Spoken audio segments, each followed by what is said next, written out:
आपका अपना channel India A1 news, जो रखे आपको A1। और व्हाट्सएप वगैरह पर लिया, पहले आपको वो वीडियो दिखा देते हैं। प्ले करो भैया वीडियो। ट्यूसडे को उनको अपना जो है अकाउंट नंबर आपका मुझे चाहिए होगा। मैं आपको ट्यूसडे 4 बजे इंडियन टाइम कॉल करूंगा। वो लखनऊ जाके खास हमें फोन करेगा। और एक और थी पार्टी, वो त्यागी जी थी, अगर आपने नाम सुना हो त्यागी जी, मैं आपको बताता रहता हूँ, RBI से जो रिटायर्ड है। हाँ, उनकी पार्टी है, वो भी लखनऊ में है। वो 100 CR दे रहा है हमको। वो थर्सडे होना है, लेकिन ये जिसने 18 दिया है ना, ये अपने सेट कर लिया है अकाउंट में, ये 21 देगा नेक्स्ट मंडे को। तो ट्यूसडे को चेक कीजिए क्या डेट है। ट्यूसडे आई थिंक होगी, आज कितनी हो गई जी? बस आज नहीं, फ्राइडे होगा भैया। 16 को अपने ये 18 हो जाएगा, और 16 + 7 23 को अपना 21 हो जाएगा। लेकिन उसी बीच में ये लखनऊ का त्यागी जी का बंदा आ गया है 100 CR वाला। लेकिन ये नेक्स्ट वीक हम 18 मूव कर सकते हैं। वो डन है। ट्यूसडे आप अकाउंट नंबर रेडी रखो बस। ठीक है जी, ठीक है। नहीं, मैं अभी आपको एक तो करूँगा कल फोन, जब आप पहुँच जाओगे वो आएगा आपको हरप्रीत जल्द मिलने। और जैसे भी आपका DHL का रिलीज हो जाए मुझे बता दीजिएगा, क्योंकि यहाँ पे उसको पेमेंट करके रखी हुई है सारी कस्टम की, तो मुझे बता दीजिएगा कि रिलीज हो गई। ठीक है भैया, चलिए ट्यूसडे भगवान ने सब अच्छा रहा तो ट्यूसडे इसको मूव करना। नहीं, ये तो जो राजस्थान पंजाब वाली पार्टी थी ना, 18 एक दिया, 21 एक देना है। नहीं, 18 तो आ गया है ना, बिल्कुल। वो बोला बैंक मैनेजर की ट्यूसडे वो मूव कर देगा, आप जहां भी बोलोगे। ये है 18। इसी बंदे ने 21 और देना है नेक्स्ट ट्यूसडे, जिसने 18 दिया। त्यागी जी का 100 वाला वो सेपरेट है, उसको भूल जाइए, वो मैं जब हो गया मैं बता दूंगा। ठीक है, ये 18 और 21 को रखिए अपने दिमाग में बस। वो जब 100 आ गया मैं बता दूंगा, मेरे पास 100 मिल गया उनका लिक्विड। ओके गुरुजी, ठीक है। नमस्ते भैया, कैसे हो? हेलो, आ रही है आवाज? अच्छा, अभी ग्वालियर में हो या वापस नहीं आ गए? अच्छा जी। अच्छा, उसका भैया अपने बैंक वाले का उसका कंफर्मेशन आ गया था, बोला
2.5 साल बोले थे, मैंने 3 साल बोला है कि 3 साल बाद आप वापस लेते गए। हमें कोई इंटरेस्ट नहीं देना है, 90% हमें उनको बैक कर देना है। ठीक है जी। तो मुझे आप पता करके यहाँ की लाइट ऑन कर दीजिए प्लीज। जिससे मोनेडो को जाना है, जिस पर आप कॉन्ट्रैक्ट मोनेडो से कर सकें, अपने आपके पास प्रूफ हो कि हमने इन्वेस्ट किया है ना, वो सेटअप कर लीजिए प्लीज। ओके,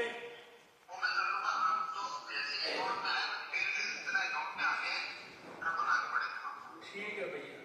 दूसरा, मैंने भाभी को उसका ट्रैकिंग भेजा था, जो पैकेज है वो दिल्ली एयरपोर्ट पे ना कर रहा है वेट। उन्होंने आई थिंक DHL के पास आपका नंबर है, आपको किया भी होगा फोन, वो बोले कि आंसर नहीं किया किसी ने।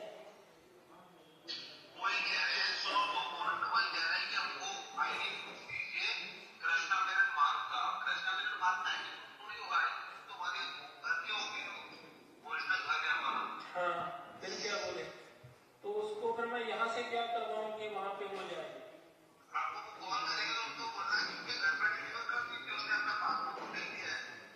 हाँ जी, हाँ जी। नहीं, आपके किसी बंदे का आधार कार्ड पे नहीं है वो आपके पे?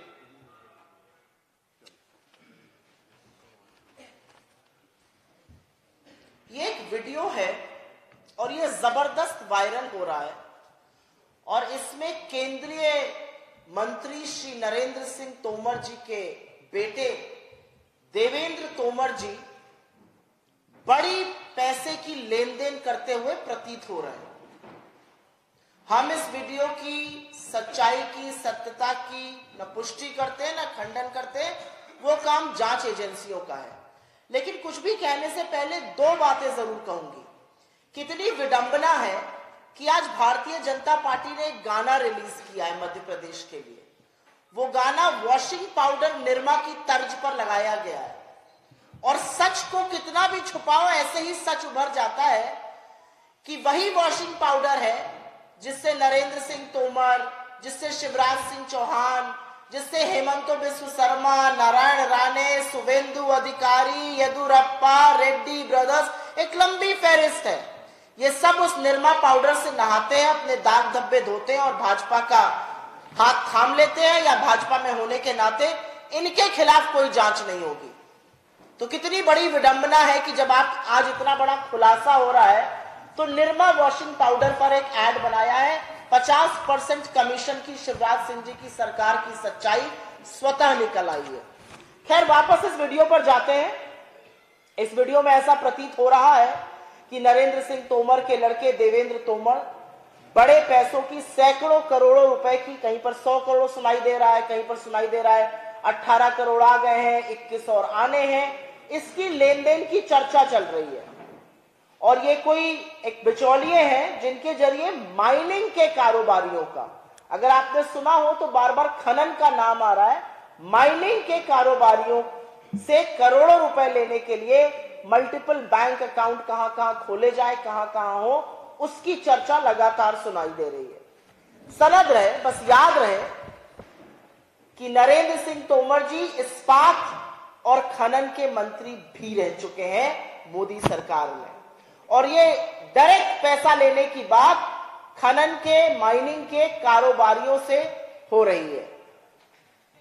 इस वीडियो में रिटायर्ड RBI के कोई अधिकारी है, त्यागी जी, उनसे भी 100 करोड़ लेने की बात हो रही है। कोई हरप्रीत गिल और DHL नाम की फर्म के संचालक से भी पैसा लेने की बात हो रही है।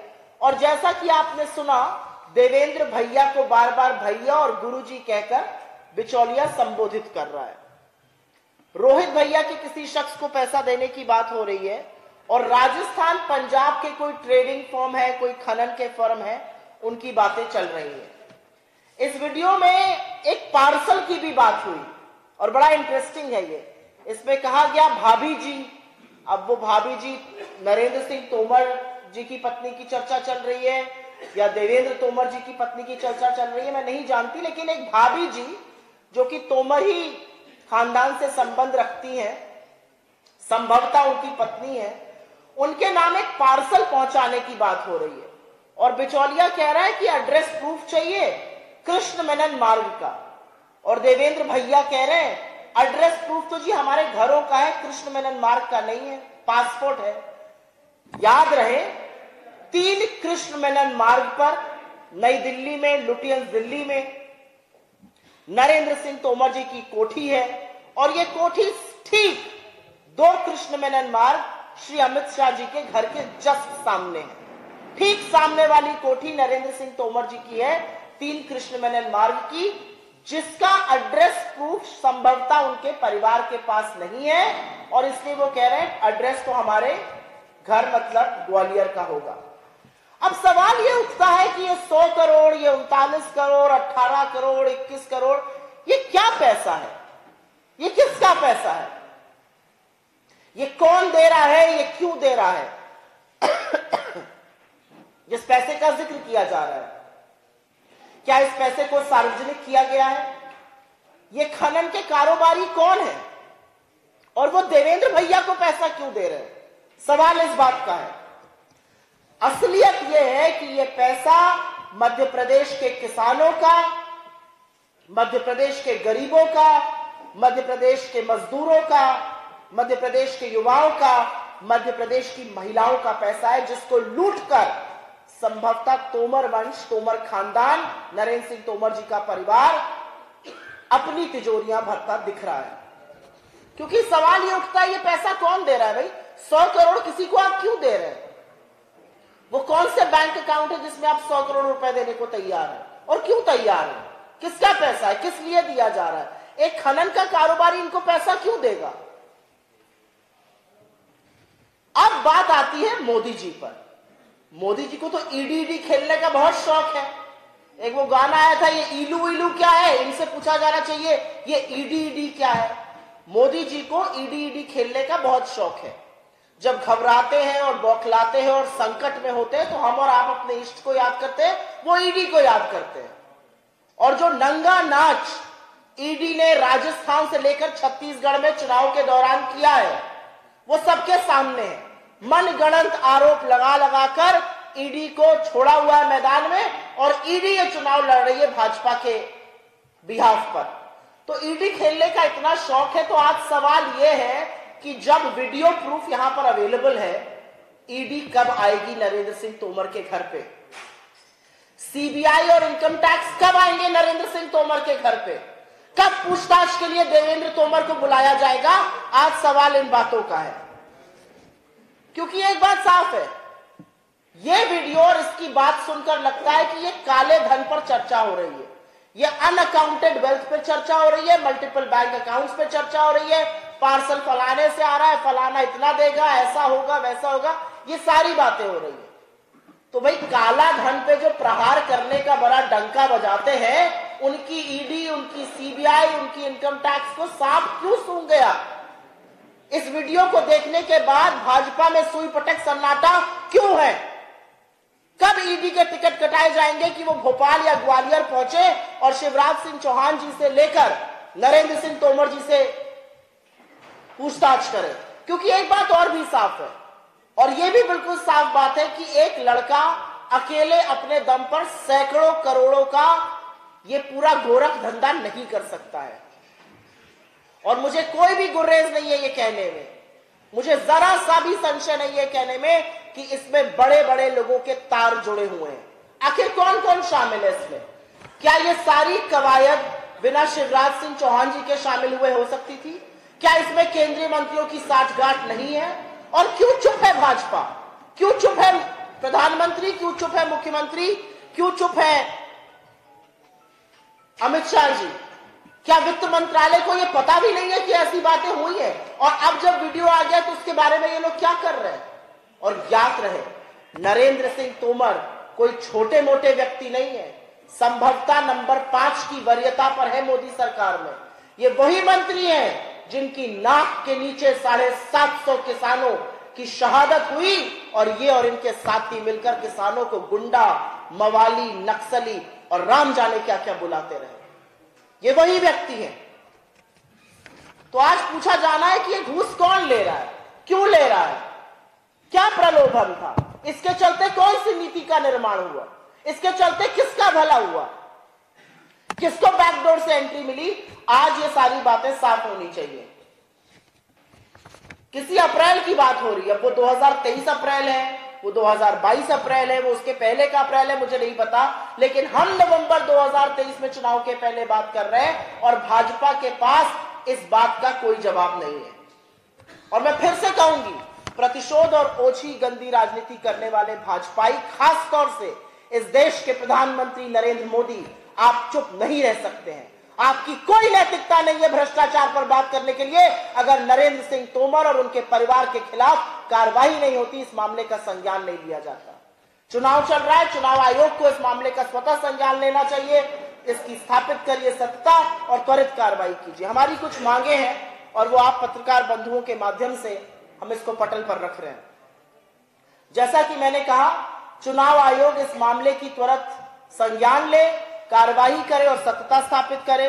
इस प्रकरण में न्याय तभी होगा जब सुप्रीम कोर्ट के रिटायर्ड जज के अंतर्गत जुडिशियल इंक्वायरी होगी इस मैटर में।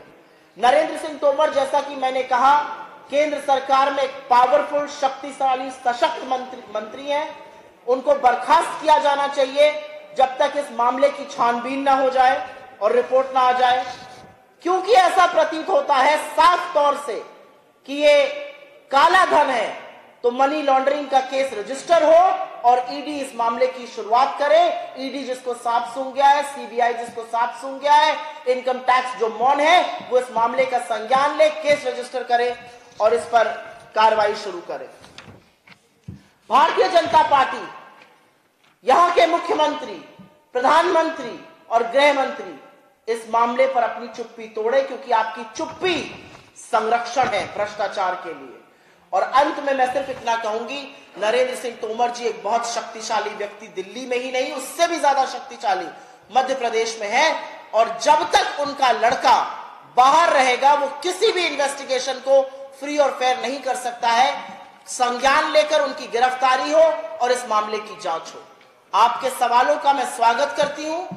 मैंने कि जैसा कहा, यह सोशल मीडिया पर एक वीडियो था, ये वायरल हुआ, तमाम लोग इस पर प्रतिक्रिया कर रहे हैं। वीडियो से प्रतीत हो रहा है साफ तौर से कि ये उनके बेटे हैं। इसका सत्यापन हम नहीं कर रहे, लेकिन हाँ, हम डंके की चोट पर यह कह रहे हैं कि सार्वजनिक जीवन में रहने वाले लोगों के ऊपर अगर ऐसा आक्षेप, अगर ऐसा आरोप लगता है, तो वो शक्तिशाली पदों पर नहीं बैठ सकते हैं।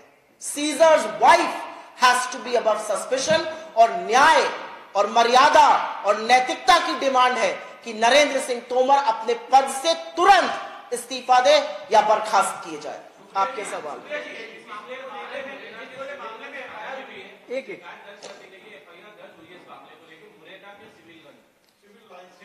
इस मामले पर हमने इलेक्शन कमीशन के सामने अपनी शिकायत दर्ज की है, उसकी प्रति मैं आपको दे देती हूं। इलेक्शन कमीशन को हमने अपनी शिकायत भी दर्ज करी है, उनके संज्ञान में भी इस मामले को लाए हैं। आप कितनी भी एफआईआर दर्ज कर लीजिए, आप सवाल का जवाब दीजिए ना। आज तो सवाल आपसे पूछे जा रहे हैं। और फ्री एंड फेयर इंक्वायरी तभी संभव है जब आप एक सशक्त पद पर, एक बहुत इन्फ्लुएंशियल पद पर नहीं बैठे हैं। आप कहीं कहीं से लोगों को खड़ा कर देते हैं, उनके कनपटी पर गोली लगाते हैं और कहते हैं वो दूसरों के खिलाफ बयान दे। आपके सामने तो वीडियो है, क्या एफआईआर है, मैं ये जानना चाहती हूं। और क्या सार्वजनिक जीवन में रहने वाले लोग एक एफआईआर के पीछे छुपेंगे?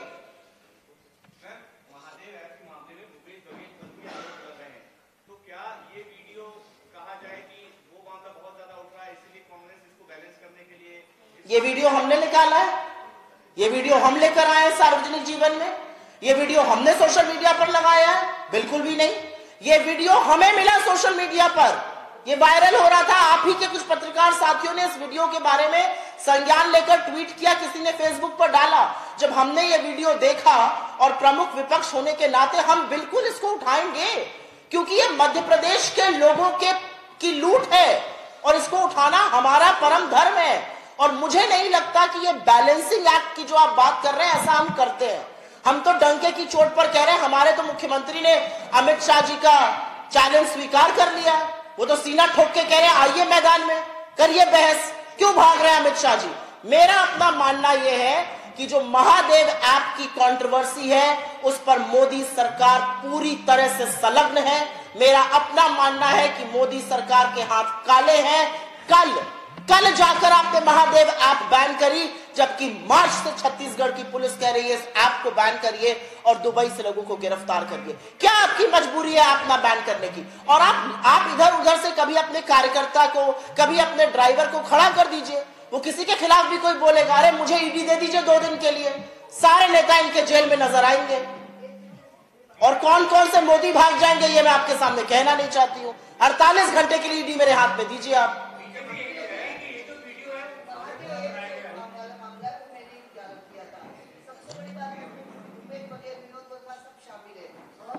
आपके पास साक्ष्य है जो आप ये कह रही है?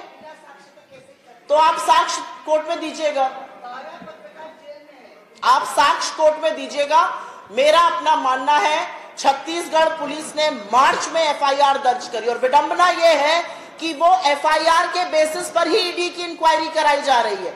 70 जगह छापे पड़े, 450 लोगों की गिरफ्तारी हुई, 191 लैपटॉप, 860 मोबाइल फोन जब्त किए गए, बैंक अकाउंट फ्रीज किए गए जिसमें 16 करोड़ रुपए थे, 41 लाख कैश में जब्त किए गए। ये सब सरकार कर रही है। सरकार लगातार छत्तीसगढ़ की केंद्र से कह रही है जो इसके संयोजक हैं वो दुबई में बैठे हैं, उनको लेकर आइए, ऐप को बैन करिए। आप जीएसटी लगाकर लूट रहे हैं और ऐप को बैन नहीं कर रहे हैं। कौन सी नैतिकता है मोदी सरकार की इस पर बात करने की? कल जाकर जब प्रेशर बना तो आप ऐप को बैन कर रहे हैं, क्यों नहीं पहले ऐप को बैन किया? आपने क्यों ऐप को मार्च से अभी तक चलने दिया? असलियत यह है कि मोदी जी ने 10 साल से भ्रष्टाचार के खिलाफ सिर्फ एक झुंझुना बजाया है। अगर झुंझुना नहीं है तो नरेंद्र सिंह तोमर और उनके लड़के के खिलाफ कार्रवाई करके दिखाइए, अन्यथा भ्रष्टाचार का भाव मत बोलिएगा आज से। बीजेपी कुछ भी कह सकती है। बीजेपी ये भी कह सकती है कि 1947 में नहीं 2014 में आजादी मिली थी, आप मान जाइएगा।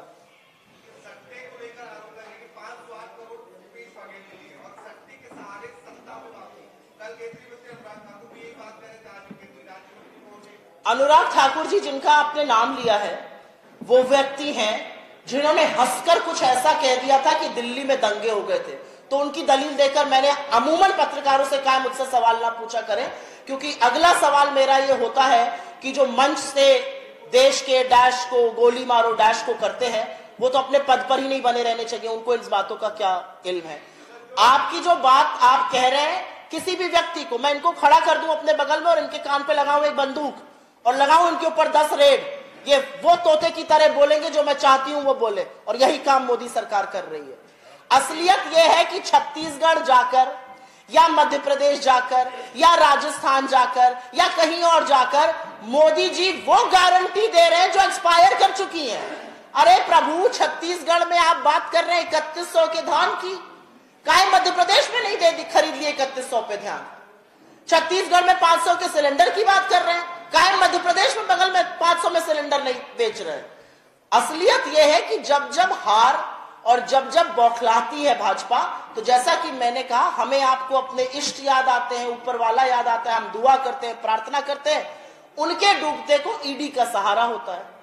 लेकिन ईडी पहुंचनी चाहिए नरेंद्र सिंह तोमर के यहां, और ये मैं बार बार कहूंगी क्योंकि इस वीडियो को देखने के बाद मैं कह रही हूं अगर संशय ही है तो संशय का समाधान क्या है? इस संशय का समाधान जांच है।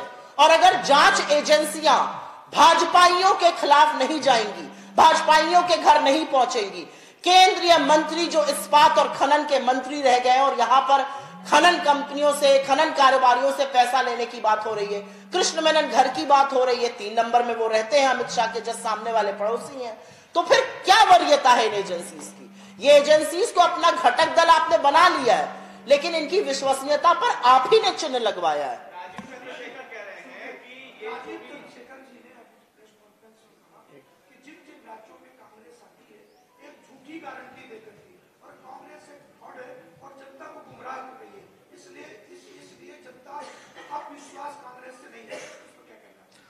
राजीव चंद्रशेखर जी के अनर्गल बयानों से हम सब परिचित हैं, और राजीव चंद्रशेखर जी पहले इस बात का जवाब दें कि ये जो एप्पल से नोटिफिकेशन आया था और जहां पर वो मिनिस्टर ऑफ स्टेट हैं आईटी में, उसके बारे में क्या कर रहे हैं, उसके बारे में झूठ बोलना कब बंद करेंगे, उसकी तफ्तीश कब कराएंगे? आपने जो बात बोली कांग्रेस की गारंटी की हिमाचल में चुनाव लड़ रहे थे और एक ही बात कह रहे थे, सरकार बनेगी और ओल्ड पेंशन स्कीम लागू करेंगे। पहली कैबिनेट मीटिंग में डिसीजन लिया और लागू करी। छत्तीसगढ़ में सबसे ज्यादा धान पर खरीद होती है, बेरोजगारी भत्ता मिलता है, गोबर खरीदा जाता है, जो अब भाजपा के लोग भी बात कर रहे हैं और अपने मैनिफेस्टो में डाल रहे हैं। राजस्थान में 25 लाख का जो हेल्थ योजना है वो विश्व में एक मिसाल है और हमारी सरकार 2024 में दिल्ली में बनेगी और हर भारतीय को हम उसका फायदा पहुंचाएंगे। 500 रुपए में सिलेंडर राजस्थान में बिक रहा है। कर्नाटक में सरकार बनी, 5 बड़ी हमारी योजनाएं थी, गृह ज्योति, गृह लक्ष्मी, युवा निधि, सब की सब हमने पहली कैबिनेट मीटिंग में अप्रूव करी। और आपकी जानकारी के लिए बता दूं, आज 5 योजनाएं क्रियान्वित हैं, लागू हैं, हो चुकी हैं। आप जिन गारंटियों की बात कर रहे हैं वो कंफ्यूज हो गए मोदी जी की गारंटी के साथ। मोदी जी की गारंटी थी अच्छे दिन आएंगे, एक ले लीजिए माइक्रोस्कोप और ढूंढिए अच्छे दिनों को। मोदी जी की गारंटी थी 15 लाख रुपए आएंगे, 2 करोड़ सालाना रोजगार बनेंगे, रुपए और डॉलर का दाम एक हो जाएगा, 83 के पार हो गया है, पेट्रोल और डीजल 40 पे बिकेगा। इन सब गारंटीज, इन सब जुमलों में मुझे लगता है उनके मंत्री कंफ्यूज हो गए। जिनकी गारंटी और वारंटी दोनों एक्सपायर कर चुकी है वो हम पर क्या आरोप लगाएंगे?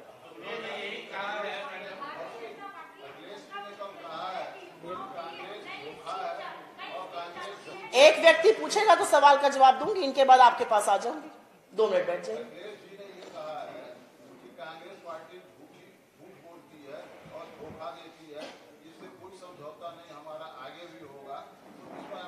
नहीं, मुझे लगता है आपने उनके कथन को जरा ज्यादा बढ़ा दिया। मैंने उनका कथन सुना भी है और पढ़ा भी है। उन्होंने उतना नहीं कहा है जितना आप बोल रहे हैं। जी,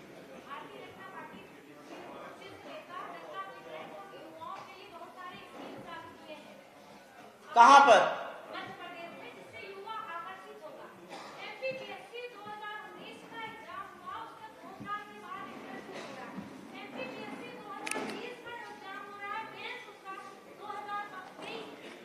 सवाल क्या है?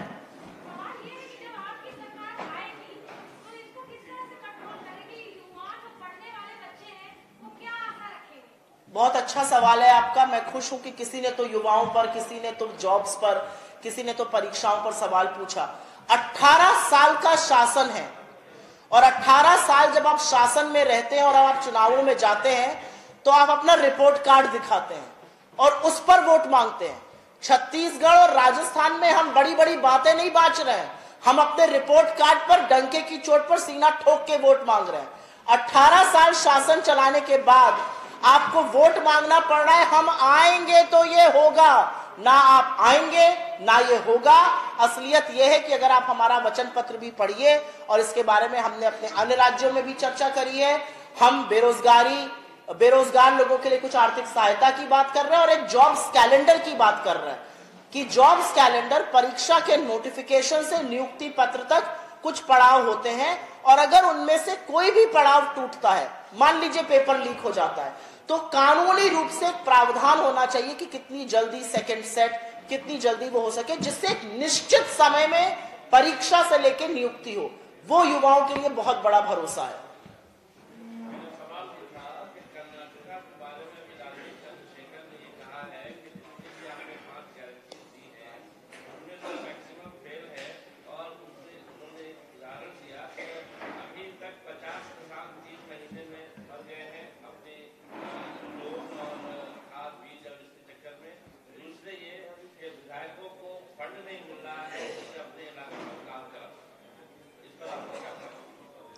कर्नाटक में जो हमने बस सेवा फ्री करी उससे महिलाओं के हाथ में 2,500 से 3,000 रुपए आया। वो खैरात नहीं है, वो महंगाई से रिलीफ है, वो महंगाई से राहत है जो 10 सरकारों में एक में भाजपा ने नहीं करी। कर्नाटक में हमने अगर युवा निधि की या बिजली की बात करी, उससे परिवारों में बचत हुई। कर्नाटक में हमने बोला हम गरीबों को 5 किलो प्रति व्यक्ति अनाज देंगे, चावल देंगे। मोदी सरकार ने छल रचा और हमसे कहा हमारे पास चावल नहीं है, जबकि छत्तीसगढ़ में उन्होंने कहा था हम 86 मेट्रिक टन धान खरीदेंगे, चावल खरीदेंगे, और खरीदा सिर्फ 61 मेट्रिक टन। ये उनका दोगलापन है, ये उनकी दोहरा मापदंड है। हमारी जो जो योजनाएं हैं उससे लोगों को फायदा हो रहा है और आने वाले चुनावों में सपाट होने वाली है भाजपा लोकसभा में कर्नाटका में। तो ये जो सारे लोग बोल रहे हैं, ये लोकसभा का चुनाव लड़ने जब कर्नाटका में जाएंगे तो इनको जनता अपने आप सबक सिखाएगी, क्योंकि जनता के लिए काम करना हमारा परम दायित्व है। हम फिर से कहेंगे, नरेंद्र सिंह तोमर, देवेंद्र तोमर, उनके लड़के की ये बातचीत वीडियो पर है, इसका संज्ञान लेकर एजेंसीज को, इसका संज्ञान लेके ईडी को, सीबीआई को, इनकम टैक्स को कार्रवाई करनी चाहिए, करनी पड़ेगी।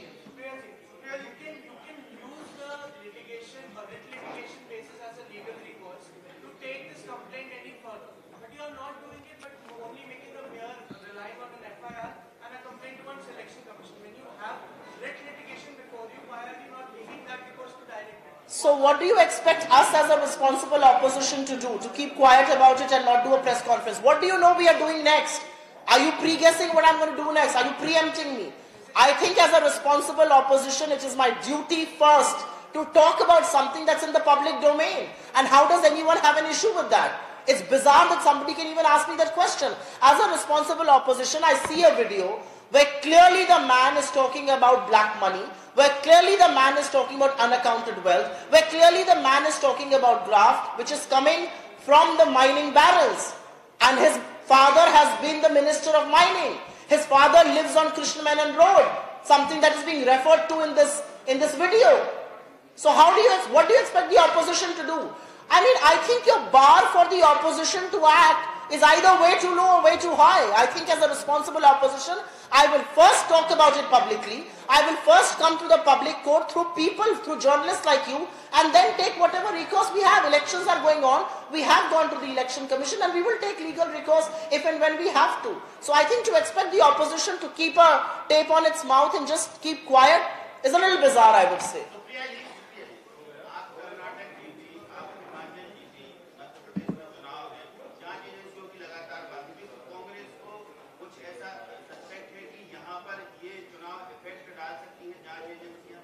क्या किस कहां पर?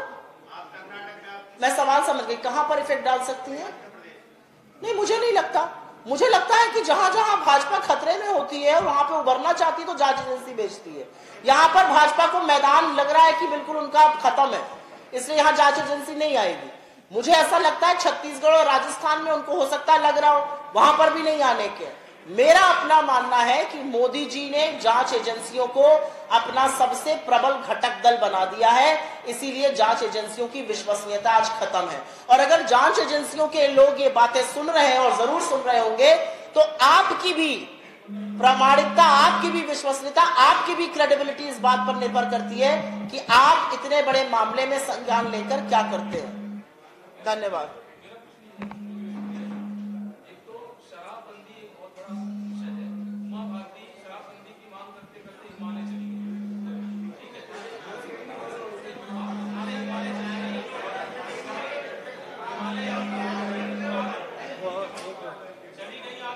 सवाल क्या है?